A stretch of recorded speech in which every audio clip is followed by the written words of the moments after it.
You're now watching Wayback Wednesday, sponsored by Davenport Auto Park, the ride of your life.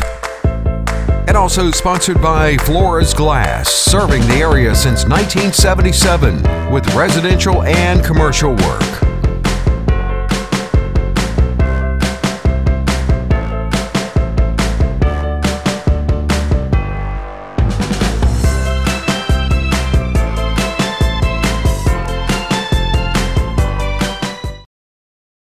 Well, good evening, friends, and welcome to another episode of Wayback Wednesday. I'm Randy Adcock. So glad you could be with us tonight. We're going to start off tonight by going back and looking at a couple of pictures we didn't get to last week, and then we're going to share a couple more that I just kind of stumbled across this week during research for the night show.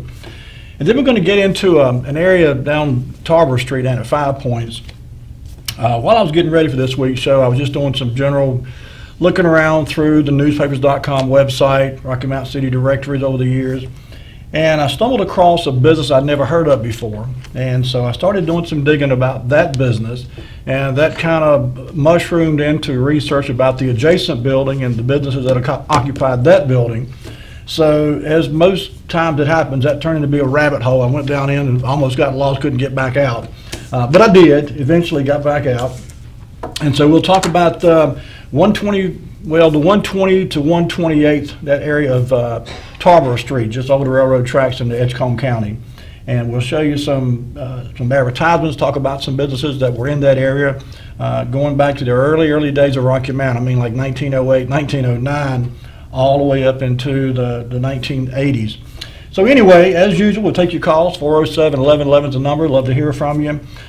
Before we get into any of that, though, I want to share with you, I had a customer give me a book this weekend that I'm just absolutely thrilled about. If you've never seen this book, I'll hold it up. It's called Faith and Heritage, Are We Joined? Oh, By Faith and Heritage, Are We Joined?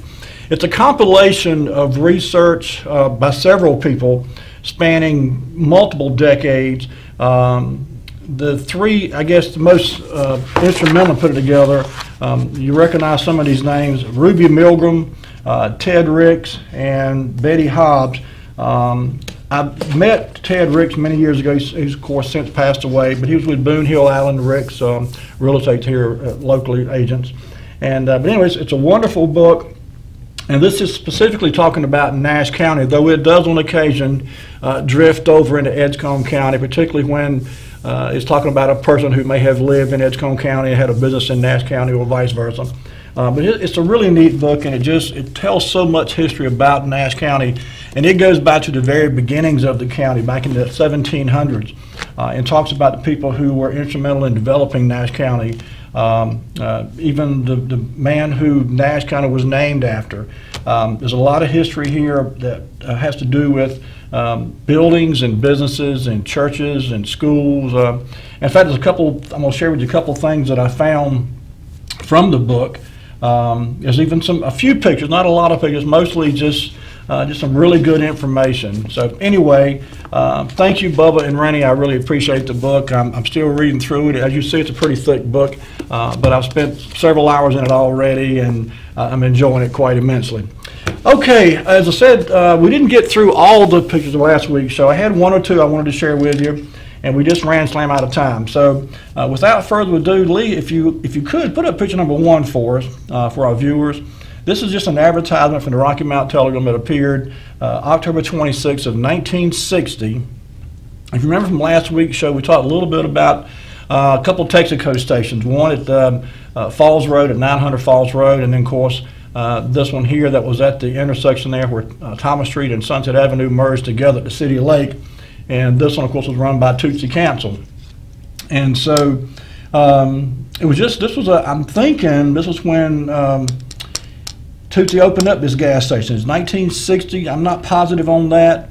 I did not see a grand opening mentioned here in this ad, but it was sometime in this time frame that he opened up down there. If you remember from last week's show, for a spell, he actually ran the station down on Falls Road as well. He and Manley Parker both, and they were only 2 of the 3 or 4 individuals who had that station down there at 900 Falls Road over a period of several years. But sometime in the early 1960s, and this ad actually came from October, as I said, of 1960, Tootsie opened up his own station at City Lake, And so anyway, this ad appeared. I just thought it was a neat ad. A lot going on there, and one of the few ads where it was identified as Tootsie Cancel. You see his initial there, J.E., but everyone knew him as Tootsie. Okay, let's move on then. Item number 2, this was from 1974. If you remember, in 1974, we were right smack dab in the middle of the gas shortage, and there were long lines at gas stations, and gas prices were outrageous. Compared to today, they weren't too bad at all, actually, but still, there was a lot going on, and this picture and clipping appeared in the Rocky Mount Telegram January the 13th of 1974. Can we get number 2 up there, Lee? Okay, it's coming up. There you go. This is a picture of Tootsie there on the right, Tootsie Cancel. And the caption reads, Tootsie Cancel is smiling because his gasoline tanker just came in. But like all service station operators, Cancel's West Thomas Street Texaco allocation has been cut and he must ration his supply. So just like they were doing back in World War II, gasoline was being rationed. Not only because the dealers only get so much at a time, their deliveries were being delayed, and of course that just contributed to the problem overall and made the long lines even longer. But this was 1974, and that's Tootsie there on the right, as I said. When I was looking around trying to find a little bit about Tootsie, I stumbled across something that I never knew about the man. As it turns out, he had an Aussie connection. In other words, he had a connection to Australia.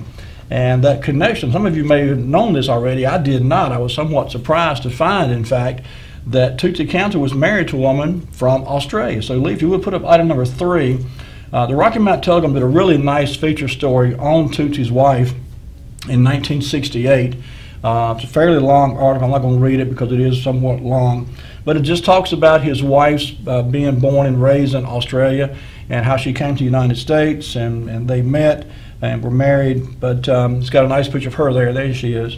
But it says 4 members of the J.E. Cancel family of 203 Peachtree Street in Rocky, or 803 Peachtree Street, have recently returned from a trip to Australia. Ms. Dorothy Cancel, her daughters Judith Ann and Mary Love Cancel, and their aunt went to see Ms. Cancel's relatives when she was had been over there in 20 years. So anyway, like it's a long article, I don't want to read the whole thing, but I just thought it was interesting that Tootsie's wife, I never heard anyone say that and didn't know that. They actually met, by the way, during World War II. Tootsie was in the Army and stationed overseas, and that's how they met. They actually met in Australia. And so anyway, he brought her back here, and the rest of this day is history. And along that same line of interesting things about Tootsie and his life in general, I stumbled across an ad for a commemorative coin that I do not recall ever seeing one. I mean, I was certainly around and alive and old enough to be aware they were being passed out or given away. But in 1970, the Rocky Mount Telegram did a little promo and called it a special salute from your local Texaco retailer. But at that time, Texaco was giving away what they referred to as a golden bronze keepsake souvenir commemorative coin. That's how it was described. Number 4, if you would, leave for our viewers. And this is just the ad that appeared in the Rocky Mount Telegram that day, May the 14th, 1970. And it just, we're going to be able to get that up there, Lee? There we go. There we go. And you see at the bottom, it's got several local Texaco stations that were participating in this promotion. Tootsie's the first one on the list down on the left-hand side, Tootsie Cancel. John James, who ran the Texaco down on 421 South Church Street. That was kind of catty-corners across from the number 2 fire station. In fact, we showed a couple pictures of that a few weeks back on the prior show. There was a Lowell Benton Texaco on 301 Bypass. Elmer Evans at that time was running the Texaco down on Falls Road that had previously been run by Manley Parker and Tootsie Cancel. George Worrell had one on South Church Street. Mr. Jackson had one on Highway 301 North. There was one on Tarver Street, one on Raleigh Road. George Lana had one at Westmount. Lots of Texaco stations, and they were giving away these coins for free if you bought, I think, 8 gallons of got. But I don't recall ever seeing one. So if anyone's got one of these Texaco commemorative coins, I'd love to see it. I even did a Google search, tried to find what they look like. I've yet to find one, and I don't recall, if I've ever seen one, I don't remember it. I'll put it that way. Okay, so getting back to the book that I was given this weekend, I was doing some looking through the book and just browsing initially, and I stumbled across some information about some local schools that I never knew existed, and one was an academy in Dorches. How about that? It was referred to as the Dorches Academy, in fact, and or Dorch Academy, I think specifically is how it was referred to.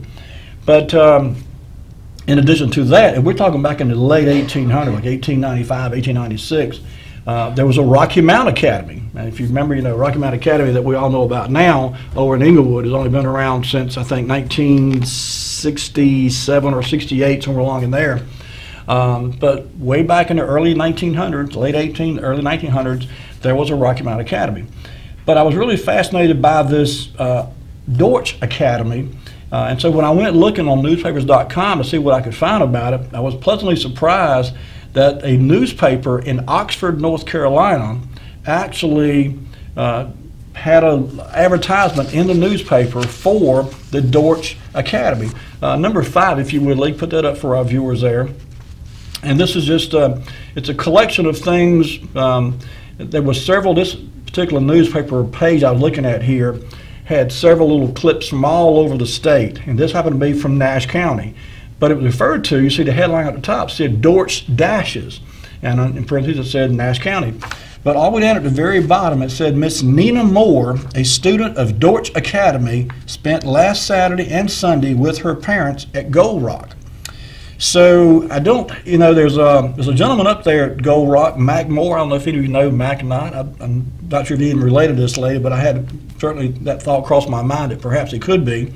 But this was from 1896. This little feature story here appeared in the Oxford Public Ledger.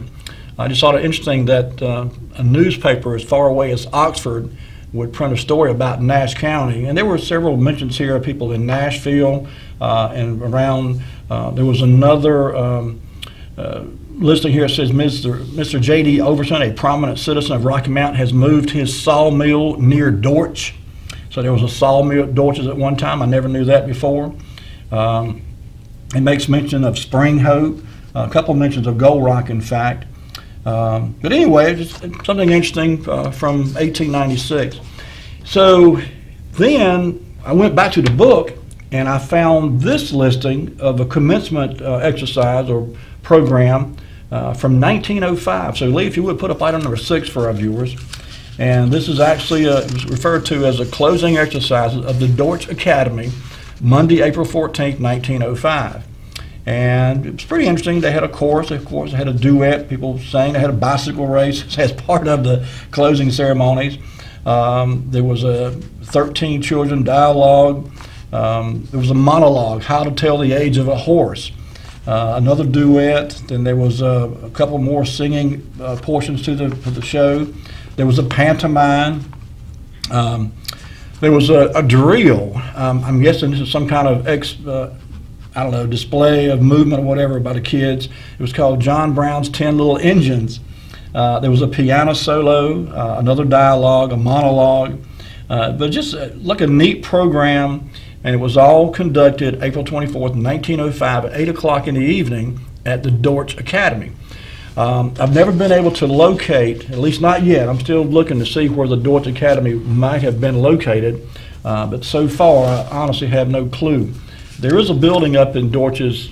They're off the intersection of Highway 43 and what I refer to as the new highway that cuts across it. It's not a highway. It's oh shoot! I just went blank. The road that runs from Winsett Avenue all the way across and comes out here at 301. But anyway, there's an old building there. I don't think that was the Dorch Academy. I've heard it referred to as something else a year or two ago, but I'm going to do some more digging and see if I can find out exactly where the Dorch Academy was. One thing I did find that I know exactly where it was, in the 1930s, there was a picture that appeared in this book, and it makes a reference to a home demonstration club. It was a women's club. It was called the Home Demonstration Club. And in 1930, they had their picture made outside what was at that time the country club in Rocky Mount. So Lee, if you would put up number 7 for our viewers. This is a really old picture here. And it doesn't have a specific date, and I'll read the caption to you. It says, a group of Home Demonstration Club women at their annual Country Achievement Day in the 1930s at the old Country Club building. Their theme must have been the old and the new. Note the styles of bathing suits, for instance, and the modern homemaker with the newest in cleaning, the Bissell carpet sweeper. The poor lady next to her has only a broom. The fair ladies in the center really play up the new way of life against the old. One sits and mends in her spare time, while Ms. Modern is ready for the golf links. The lady on the far right represents the latest in fashion for the June bride. That's a misprint. I think they meant to say the lady on the far left, because the lady on the far left looks to me to be a bridal ensemble there. The lady on the far right is wearing a swimsuit. But anyway, if you don't recognize this building, this is now the Moose Lodge. This building is, and this building is still here, by the way. It's on Stony Creek there on Country Club Drive, and it is the old part of the old Moose Lodge. And part of the Moose Lodge now is the old Country Club. And of course, back in I think 1922 or 23, they moved the Country Club to its present location there at Bienvenue Country Club. But originally, it was there beside Stony Creek. And of course, we talked in past shows that was prior to being a country club. It was a pumping station for the city of Rocky Mount to pump water from Stony Creek into Rocky Mount, because there was so much concern about contaminated water around Tar River in Rocky Mount. So anyway, but that building, as I said, and I think this part of it has been covered up by the metal building that was later attached to this building. In other words, it appears to be 2 doors here and 2 windows. And so I think this part of the building is where they added on the metal part. So if you ride by there now, you won't see these 2 doors and 2 windows like this. But on the side of the building, you can tell there's windows there, and they have that same curvature to the top of the window as what you see in this picture here. So, like I said, it's definitely the same building. Okay, I tell you what, Lee, let's do one more for on our first break. Number 8, in 1939, I stumbled across this ad for Baker's Shoe Repair and Hat Renovators. And if I've seen this business listing before, I honestly don't remember it. We talked about so many businesses over the years, but this is one that just did not ring a bell with me. I had thought I might run back through and look through some of my old shows, because I've got all those saved on flash drive. But anyway, long story short, I looked at the address, bottom left-hand corner. The address is 128 Tarver Street. So I thought, okay, well, let me just go see what's at 128 Tarver Street. So we're going to take a break, and when we come back from the break, we're going to show you 128 Tarver Street today, and then I'm going to show you a whole bunch of businesses that occupied these 2 spaces side by side there. Many of them you'll recognize, some you probably won't, because it goes way back. But anyway, let's take this break, Lee. When we come back, we'll show you this, talk a little bit more, take your calls. Don't go anywhere. We'll be right back with more Wayback Wednesday.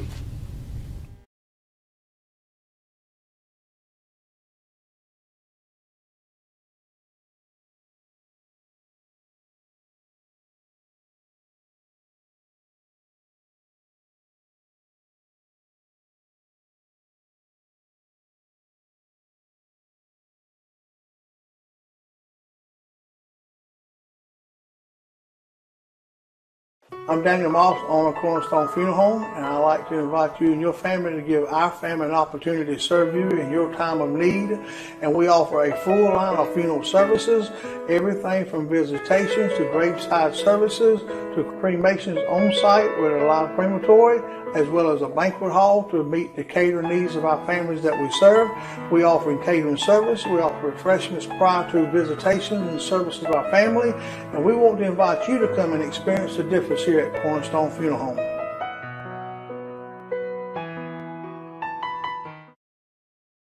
There's a main nerve that leaves your back that goes into your hip and goes down your leg. It's called the sciatic nerve. A back injury can put pressure on that nerve, causing pain, numbness, tingling. Chiropractors can actually help that. At the Hammer Chiropractic Center on Sunset, we know exactly what to do. We have very good relationships with the doctors in Rocky Mount. We like to co-manage people's care. Some medications may help us do our jobs, and our jobs may help their medications work better.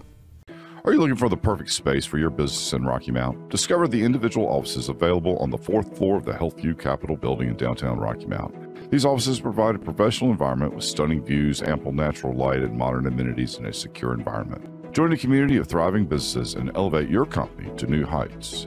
Rent includes utilities and Wi-Fi, and for an additional fee, you can have access to the building's gym. Schedule a tour today by calling Leanne Wester at 252-977-1616, extension 1012.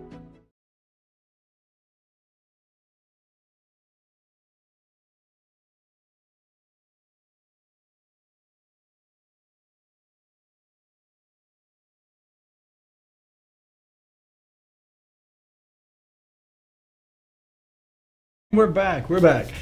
Before the break, we were talking about this business that I had stumbled across, this Baker's Shoe Repair and Hat Renovators at 128 Tarver Street. The ad was from 1939, obviously well before my time, and so I obviously didn't know anything about it during my lifetime, but we've covered a lot of that area, 5 Points area, Tarver Street, Washington Street, and so forth over the years. And so I was a little bit surprised that I had never heard of that business. And so I thought, well, let me go look, and maybe once I see a picture of the building, it'll ring a bell, and I'll have some recollection of, hearing about this business before. So I did that. I did a Google search for 128 Tarver Street, and of course that'll bring up a picture of the street address. And what you're looking at right here on the right-hand side is 128 Tarver Street. Now, of course, off to your far right, that's the May and Gorham Drugstore building there. And when I zoomed in on this picture to kind of see what was there now, my eyes were drawn to the left, the building to the left, that white building. And if you look real good, right down there in front of the doorway, Lee, can you zoom in on that white building? Because when I saw that, you see, it's a fairly, both these buildings have been remodeled multiple times over the years, in fact. So I dare say that neither one of them looked like they did 80 or 90 years ago. And I'm not even sure that these two buildings are that old, to be quite honest with you. However, the addresses, one on the right, there you go. If you look at the floor, etched into the, not etched into, it's like a mosaic actually into the tile down there. It says Daniel Jones Company, Daniel-Jones Company. And so I thought, that's interesting. The last business I remembered being in here was the church supply store run by Mr. and Ms. Burston. And I had the opportunity to meet both of them. In fact, I did some work for them a couple of times over the years. And so, but I did not recall seeing that Daniel Jones in the tile floor down there. So that got me interested in that. And so what started off to find out what I could find out about 128 Tarver Street, the building to the right, I kind of got sidetracked and got to looking for this building right here at the 124, specifically because of that Daniel Jones. So I went back, as I always do, I go back as far back as I can go, looking in the newspapers.com website, first of all, to see if I can find a newspaper ad or whatever, because I really didn't know what kind of business Daniel Jones was. I assumed it was some kind of clothing store, but I had no idea really. And so I went to newspapers.com and started going back at the early 1900s and started working my way forward. The first ad I saw, now keep in mind, sometimes the ads don't appear as early as the business has started. This was the first ad I found. This was from July the 13th of 1934. And in this ad, you see they're having a clearance sale of shoes. July. Oh, by the way, this appeared in the Rocky Mount Herald. We've talked before about there was three different newspapers around Rocky Mount in the early 1900s, and the Rocky Mount Herald was certainly one of them. But this ad appeared, and you see they're having a clearance on shoes, and you could get sandals for $1.49. You could get other sandals for 79 cents, some for 98 cents. You could get shoes for $1.89, $1.98. Men's and boys tennis shoes, regular $1 or $1.25, on sale for 79 cents. But anyway, I just thought it was interesting that there was a shoe store there, Daniel-Jones Company. See at the bottom of the ad there, the family shoe store. This was in 1934. Okay, so I kept looking to see what I could find as far as ads, and I went on, lead number 11, The Rocky Mount Herald had this ad that appeared March the 15th, 1935, and it was a dissolution sale, the great dissolution sale. It says, shoe prices slashed. We are going out of the shoe business, and we must sell every pair of shoes by April 1st. The store has been rented, and we must vacate by April 1st. Keep in mind, this is March 15th now. So literally in 15 days, they've got to be gone. So it says, come to this great shoe sale, Daniel Jones Company, Incorporated, 124 Tarver Street. So that got me thinking. I said, okay, I'd only seen a couple years worth of ads, and surely they were there longer than a couple of years. But I was also curious about who it was that was coming in here, because it says they had to be out by April 1st, which meant the store, and it said, in fact, the store has been rented and we must vacate by April 1st. So a new business was coming in to 124 Tarver Street, where Daniel Jones had been operating. So I said, okay, let's find out who that was. So I did some more searching, and the Rocky Mount Herald had a listing for an advertisement April the 12th of 1935, and you see here, Kennedy's Shoe Store announcing the opening of its new shoe store in the Daniel Building at 136 North Washington Street, Tarver Street entrance through Jones Dress Shop. Okay? It says, we have purchased the stock of Daniel Jones Shoe Company and will continue the business. We invite your patronage. So it's a little odd the way this is worded here, but it looks like to me they're saying they've opened up another shoe store, and they've also taken over the Daniel Jones shoe store, and they're going to continue to operate that store at 124 Tarver Street, in addition to their new store at 136 North Washington Street, which is literally right around the corner. Okay, so then I said, okay, getting back to Daniel Jones, they'd only been in business, or not, let me rephrase that, they'd only had 2 years of advertisements by the time I stumbled across these ads in the Rocky Mount Herald from 1934 and 1935, but I couldn't believe that they had only been in business for 2 years. So, since I kind of ran into a dead end with the Rocky Mount Telegram and the Rocky Mount Herald newspapers, I went back and went way back into Rocky Mount City directories, because I can go back to 1908 with Rocky Mount City directories, and that's where I went. In 1908, number 13, Lee, 1908, 1909, if you remember, that was a combined year Rocky Mount City directory. And in that 1908, 1909, Mr. J.H. Daniel was listed as being the proprietor of John H. Daniel Dry Goods, Shoes, and Men's Furnishings at 112 Tarver Street. And you see his home was located on Rose Street near Atlantic Avenue, right down the road a piece there. This will be just a little bit further down from the Rose apartment building we talked about last week. So anyway, this was in 1908, 1909. Mr. John H. Daniel was already in business and operating, selling dry goods, shoes, and men's furnishings at 112 Tarver Street, which has been a little bit further west on Tarver before you get to the railroad tracks at Main Street. Okay? All right, so let's move on. Lee, number 14. By 1914, 1915, the Rocky Mount City Directory had this listing.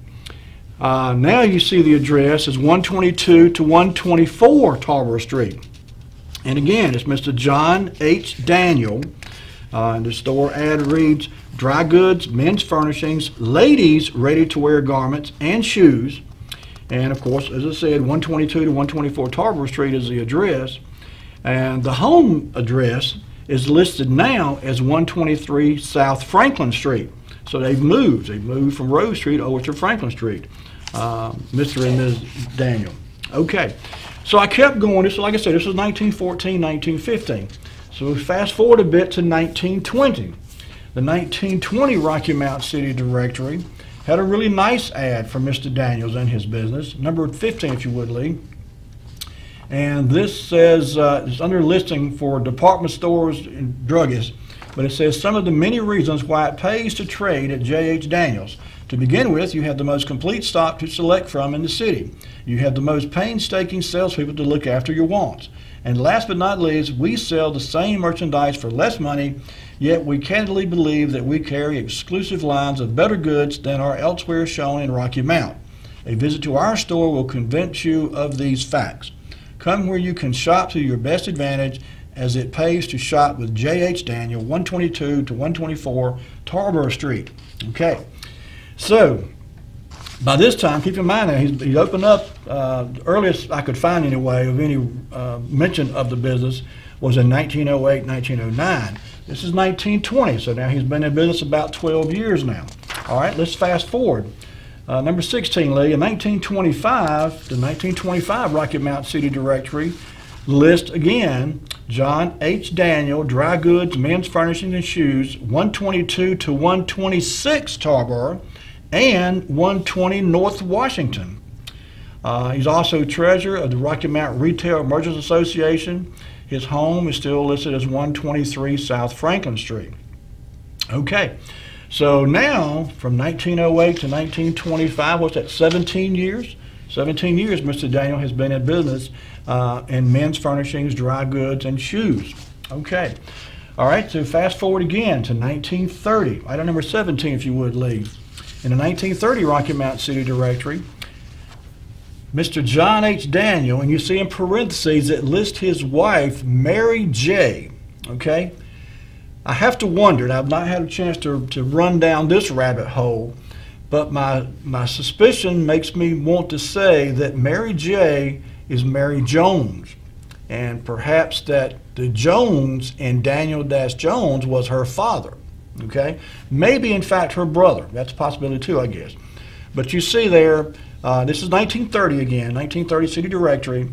John Daniel has dry goods, men's furnishings, and shoes at 120 to 124 Tarboro and 120 North Washington Street. And also, he's got a gift and toy shop at 125 Tarboro, ladies ready to wear at 108 Southwest Main Street. He's the president of the New Home Building and Loan Association, and his home is still at 123 South Franklin. So business appears to be really going well. By 1930, he's got himself, several stores, several locations. That 108 Southwest Main Street address, if I'm not mistaken, that was in almost the identical location where, if you remember, J.R. Sorsby had a store, hardware store, back in the early 1900s, in this same general area, that 100 block of Southwest Main Street. So I'm sure they knew each other. I'm sure they were business associates at a minimum. But like I said, I've not been able to confirm that Mary's maiden name was Jones, but I have a suspicion that perhaps it could have been. Okay, so moving on, item number 18, Lee. By 1935, Mr. Daniels had gotten out of 124 Tarboro Street. If you recall from a couple ads back, they had to leave. See, when was that, 1934, 35? They had that ad that said, we've got to get out by April. That was in 1935, April of 1935. The ad said, that was John Kennedy business took over. But it's still 1935 that Daniel Jones and Company was having their dissolution sale, and they had to be gone. So, as it turns out, I think I misspoke earlier because I said that John Kennedy was going to run the location there at 124 Tarboro Street. Obviously, that couldn't have been the case because you see here now, this ad is from December the 6th of 1935 from the Rocky Mount Herald, and it shows John B. Exum Company is operating out of 124 Tarboro Street. So apparently it was this Exum company that moved into 124 Tarboro Street after Mr. Daniels closed out the shoe store there, and the Kennedy bought his inventory and moved the business over to 136 North Washington Street. Okay, so I was curious about how long Mr. Exum operated there at 124 Tarboro Street, and I was also curious about who else operated there, because that address, and you'll see what I'm talking about in a little bit, that address rang a bell with me at the more research I did. I remember there being a business there that I went in a few times, and we'll get to that shortly. But before we do, let's fast forward a couple years, Lee. Number 19, the Rocky Mount Herald, March the 12th of 1937, had this ad listing, and of course it's still John B. Exum. It says, "We have just received a large shipment of men's and young men's suits in all the newest shades and styles. Come in and look them over. John B. Exum, 124 Tarver Street." So Mr. Exum is kind of carrying over from the same type of business that Mr. John Daniel had going there at 124 Tarver Street. It was like primarily catering to men and young boys, or young men, I should say. And finally, in 1945, Lee, fast forward quite a few years, 8 years in fact, Rocky Mount Telegram had this ad from April 20th of 1945, and it says, "We have plenty of work gloves, all leather in 3 different styles. John B. Exum, 124 Tarver Street." So from 1935 to 1945, literally 10 years, John B. Exum operated his men's clothing and shoe store and so forth out of the same spot that was previously occupied by John Daniels, Daniels Jones and Company. So anyway, all right, so as I said, that was a 10-year span there where 124 Tarver Street was occupied by Mr. Exum. So, okay, I couldn't find anything else from Mr. Exum past 1945. So I said, okay, well, who took over the space after Mr. Exum closed his business out? And as it turns out, it was actually another entirely different type of business. Rocky Mount Telegram in November of 1945, November the 27th, 1945, placed this ad. Lee, can we get number 21 up for our viewers? There we go. You see here, it says, "Good news for you and us. We are happy to announce that our store has been selected to sell the full line of Westinghouse electric home appliances. Already we are making our plans for the proper display and demonstration of these well-known products the minute they are available, which we hope will be soon. Open for business Tuesday, January the 1st, 1946, the Rocky Mount Electric Company at 124 Tarver Street." So, and you see the proprietor there was Mr. E.D. Gordon, or manager. I'm not sure if he was the owner, but he was certainly the manager. So after Mr. John B. Exum closed up his men's clothing store there in April of 1945, Rocky Mount Electric Company occupied the space effective January 1 of 1946. Okay, I see it's time for our next commercial break, so Lee, bring it back to me. We'll take this break. When we come out from the break, we'll talk a little bit about this Rocky Mount Electric Company and what they did and how they were operating Rocky Mount.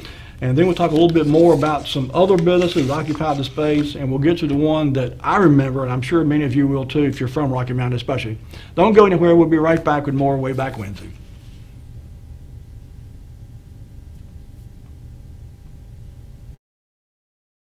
I'm Daniel Moss, owner of Cornerstone Funeral Home, and I'd like to invite you and your family to give our family an opportunity to serve you in your time of need.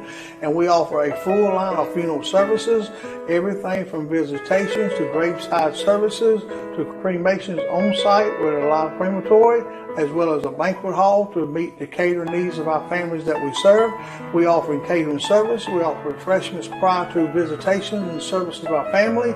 And we want to invite you to come and experience the difference here at Cornerstone Funeral Home.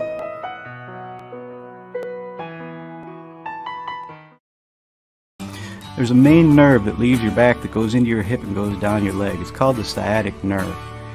A back injury can put pressure on that nerve, causing pain, numbness, tingling. Chiropractors can actually help that. At the Hammer Chiropractic Center on Sunset, we know exactly what to do. We have very good relationships with the doctors in Rocky Mount. We like to co-manage people's care. Some medications may help us do our jobs, and our jobs may help their medications work better. Are you looking for the perfect space for your business in Rocky Mount? Discover the individual offices available on the 4th floor of the HealthView Capitol building in downtown Rocky Mount. These offices provide a professional environment with stunning views, ample natural light, and modern amenities in a secure environment. Join a community of thriving businesses and elevate your company to new heights.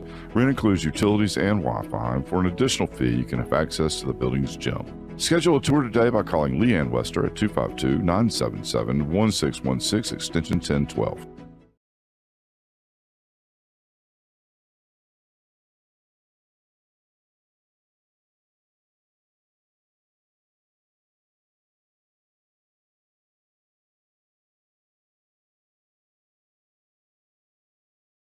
You're just tuning in, you're watching Wayback Wednesday. I'm Randy Adcox. We're talking about 124, 128, that area, that part, that block of Tarver Street, excuse me, down at 5 Points. You know, Rocky Mount has had several growth spurts over the years, from the early 1800s up through the late 1800s, early 1900s. There was kind of a steady growth. Things picked up a bit in the early 1900s up to about 1930, 1940s.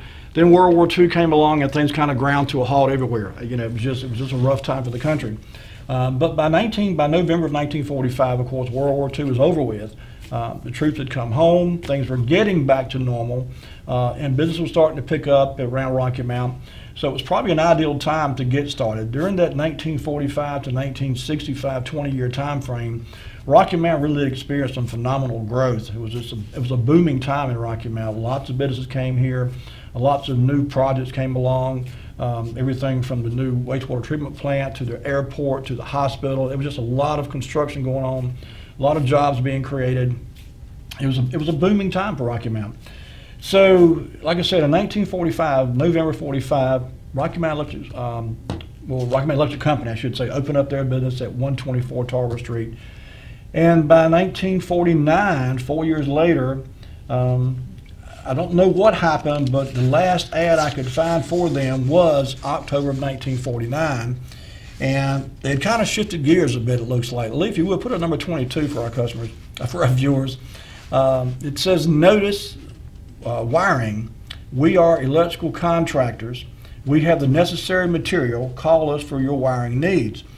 So I think, if I may kind of speculate here a moment, they started out being a Westinghouse dealer of electric appliances, stoves, refrigerators, washers, any kind of appliance that was electric made by Westinghouse, they were an authorized dealer for and could sell it. I would imagine that there were a lot of homes that weren't wired for these new appliances. Certainly new stoves, for example, and perhaps maybe even washing machines and so forth. So I guess it was kind of a natural progression for Rocky Mount Electric Company to get into the wiring contracting business, because if they sold a stove, for example, and the customer didn't have anywhere to plug a stove in, the customer had to pay someone to come put in a receptacle or provide wiring or do what was needed. And in some cases, I can see where that could have been a fairly major job, you know, for an older home that maybe didn't have ample service panel to supply enough current and voltage to run one of these new quote-unquote modern appliances. So it was probably a good move for these folks at Rocky Mount Electric Company to get into the electrical contracting business. I found it odd that I didn't find anything about them, however, after 1949. So my guess is maybe they merged with someone else, maybe someone else bought them out, or they took over the company. But this was the last reference I could find in the Rocky Mount Telegram anyway, or at least as far as an ad goes, for the Rocky Mount Electric Company. And they were, again, at 124 Tarver Street. By 1950, however, November of 1950, there was yet another business occupying 124 Tarver Street. Number 23, if you would, Lee. The Rocky Mount Hardware Company opened up at 124 Tarver Street. And you see there it says, paint rooms this winter, use our spread satin, $1.49 a quart or $4.79 a gallon. Fume-free, non-explosive, that's a good selling point, I would say, non-explosive. Spread satin makes wintertime painting possible. Use rooms a few hours after painting. Synthetic rubber emulsion base resists dinging household dirt and furnace soot. 14 waterproof ready-mix colors. Can you imagine going into a paint store now and having 14 colors to choose from, and that's all? You can get 14 shades of blue now, 14 shades of red, 14 shades of yellow. But in 1950, if you had 14 shades of color, you were doing well. And there you could. You could go in there and you could find 14 different shades of paint. But that was all, 14. Okay. They managed to hang around a few years. 1951, at number 24, Lee, they got into selling different kinds of paints. Says this ad appeared, Rocky Mount Telegram, March 25th, 1951. It says, now is the time to paint your boat for the summer. We have many pleasure boat Glidden marine colors for your selection. Rocky Mount Hardware, 124 Tarver Street. We've talked before about there was a time when boating was really a big deal in Rocky Mount, long before the Rocky Mount Reservoir came into existence in 1971 or 72, I think it was. And it's odd because it was just Tar River. I mean, that was it. That was unless you were lucky enough to have a pretty good sized pond or lake on your property. But I do remember seeing people water skiing up and down Tar River, going by Sunset Park on water skis.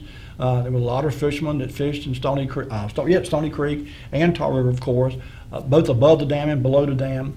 And so boating was a big deal around Rocky Mount for many years, even before the reservoir opened up and provided more boating activity possibilities out there. Okay, I found one ad from 1952 that really surprised me because it was only 1 year. I didn't find anything after that for this company at this location. But it appears that in April of 1952, Standard Insurance and Realty was actually occupying 124 Tarboro Street. Number 25, if you would, Lee. It's a very simple ad. It says, apartment for rent, practically new apartment consisting of a large living room, large bedroom, small bedroom, large kitchen and bath. $50 a month was the rent. Available May 3rd, inspection by appointment only. What you see, Standard Insurance and Realty, and it's listed the address there is 124 Tarboro Street. It's from 1952, by the way. And they had been in at least 2 or 3 different locations that I know of. I think they were for a while were on Sunset Avenue. They were over on Franklin Street for a while. Certainly, now they're, of course, over on Bimini Road. That phone number, the last 4 digits, 6156, I believe is still their last 4 digits. I think the number is 446-6156, in fact.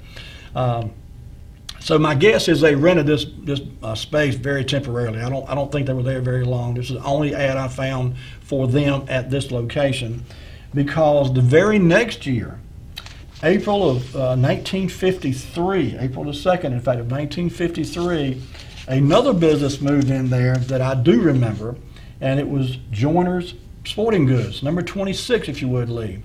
Rocky Mount Telegram had this ad appear in the paper. It says, the weather's right, the fish are biting, so you're going fishing. For anything you need in fishing equipment, see Joyner's new location, 124 Tarboro Street. Come in and choose from a big selection of fishing equipment of all kinds. You'll make many a good catch right here.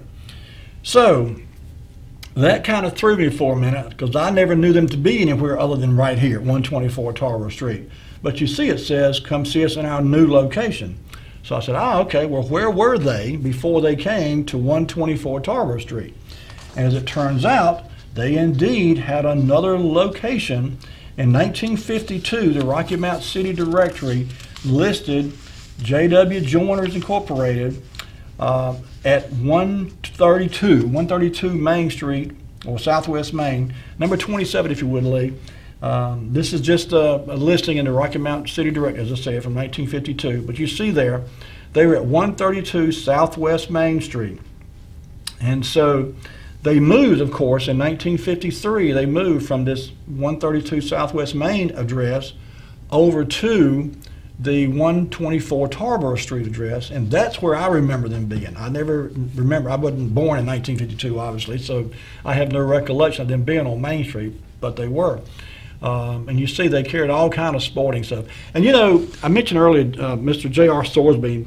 If you remember here, I spent a couple of months back, we talked about there's a collection of pictures that many of them Mr. Thorsby himself took. He was a real outdoorsman, a real man's man, to use an old phrase, very much into hunting and fishing and hiking and camping, and members of hunting clubs and gentlemen's clubs and so forth. And so, and again, this is in that same general area, many years later, of course, but it's the same general area where Mr. Thorsby's store was. But I feel quite confident that Mr. Joyner probably knew Mr. Thorsby, even if he was a much younger man. But in any case, you see they carried all kinds of sporting goods, and toys, games, fishing tackle, guns, and ammunition. So anyway, for many years, Joyner's Athletic House occupied 124 Tarboro Street after they moved. Number 28, Lee, 1961, Rocky Mount Telegram ran this ad. You see gift suggestions. This is, of course, a Christmas ad because it's November 25th, right in the middle of Christmas season now. And it says gift suggestions for the hunter. Rain suits, ducked back clothes, guns, hand warmers, ball band boots. Okay, and you see there at the bottom, Joiner's Athletic House, 124 Tarver Street. Fast forward to 1968, 7 years later, they're still there. Number 29, Lee. This ad appeared November the 10th, 1968. It says, we are now a registered Colt dealer. We have these guns in stock, 38 specials, 22 rifles, 45 and 38 automatic. We trade guns. Joiner's Athletic House, 124 Tarver Street. You know, I remember going in there and you know, buying baseball gloves and so forth. I think I bought a baseball bat in there one time too when I was a teenager. But in any case, they were there at least through 1978. And the reason we know that is because in 1978, the Rocky Mount Telegram did a congratulations feature on the 1978 Rocky Mount Senior High boys basketball team, who were the state 4A champions that year. I remember this because I knew some of the guys that played on that team. Number 30, if you would, Lee.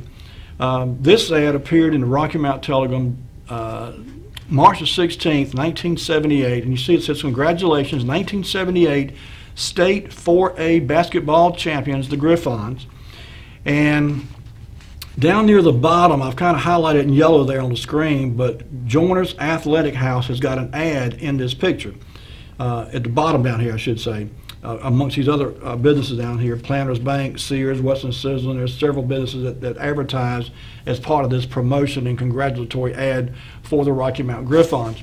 Now, there's a couple things about this picture I kind of want to draw your attention to. Lee, if you can zoom in on just the picture itself of the team.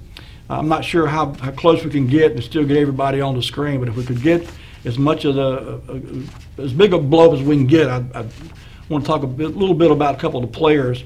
Right in the center, there's two guys right dead center on the back row, number 50 and number 52. Number 50, except the white guy on the left, number 50 is a guy named Steve Cantrell. I knew Steve. He actually, even though he was a year behind me in school, he and I had a couple classes together. Back at that time, Rocky Mount Senior High had some mixed grade classes where you had a few underclassmen in grade with upperclassmen and vice versa and so forth. And so I got to know Steve in one of my classes. And the guy right next to him on the right-hand side, number 52, is none other than Buck Williams. Buck Williams ended up playing in the NBA in Rocky Mount. I mean, NBA nationally, of course. He was from Rocky Mount. But this was the winning team, the championship team, the state 4A champions in 1978.